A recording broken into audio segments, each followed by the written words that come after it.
पुनर्जन्म लेने के बाद लड़की ने सबसे पहले अपनी अमीर दत्तक परिवार को छोड़ दिया और अपने गरीब जैविक माता पिता के साथ रहने का फैसला किया। पिछले जीवन में उसने अपनी दत्तक परिवार को खुश करने की पूरी कोशिश की ताकि वे उसे स्वीकार कर लें, लेकिन बदले में उसे केवल उनकी उपेक्षा ही मिली। बाद में उत्तराधिकारियों की बैठक में उसकी दत्तक बहन ने उसे डंडे से सिर पर मार दिया। जब उसने दोबारा अपनी आंखें खोली तो उसने खुद को उसी दिन पुनर्जन्म पाया जिस दिन उसे यह चुनना था कि किस परिवार के साथ रहना है। इस बार उसने दृढ़ता से अमीर परिवार को छोड़ दिया। जैसे ही वह बाहर निकली उसने अपने गरीब जैविक माता पिता को देखा। उसकी दत्तक बहन ने उसका मजाक उड़ाते हुए कहा कि उस परिवार में 8 भाई हैं और वे उसे बिल्कुल पसंद नहीं करेंगे, लेकिन लड़की को इसकी बिल्कुल भी परवाह नहीं थी। वह अपने माता पिता के 3 पहिए वाले वाहन पर बैठ गई और उनके साथ चली गई। जल्द ही वे घर लौट आए। उसने देखा कि दीवारें पुरस्कारों से भरी हुई थीं। उसी समय उसका 8वां भाई बर्तन उठाए बाहर आया। उसने फैल करते हुए उसे नमस्ते कहा, लेकिन वह उसके प्रति बहुत ठंडा था। अप्रत्याशित रूप से खाने की मेज पर उसने फिर भी उसके लिए खाना परोसा। उसने अपने पिछले जीवन के बारे में सोचा। उस घर में उसे खाने की मेज पर बैठने का भी मौका नहीं मिलता था। पहली बार उसने एक असली घर की गर्माहट महसूस की। इसी बीच उसकी गोद ली हुई बहन ने अपना कमरा खोला और पाया कि वह बेहद जर्जर था। उसने पूछा कि क्या वाकई वहाँ रहना संभव है। उसकी बहन ने कहा कि वह लड़की वहाँ 18 साल से रह रही थी।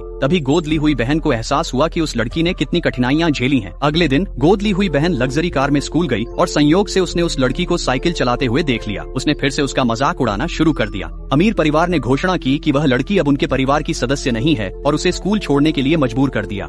भले ही उसकी माँ ने कहा कि वे खुद उसकी फीस भर सकते हैं, स्कूल ने फिर भी मना कर दिया।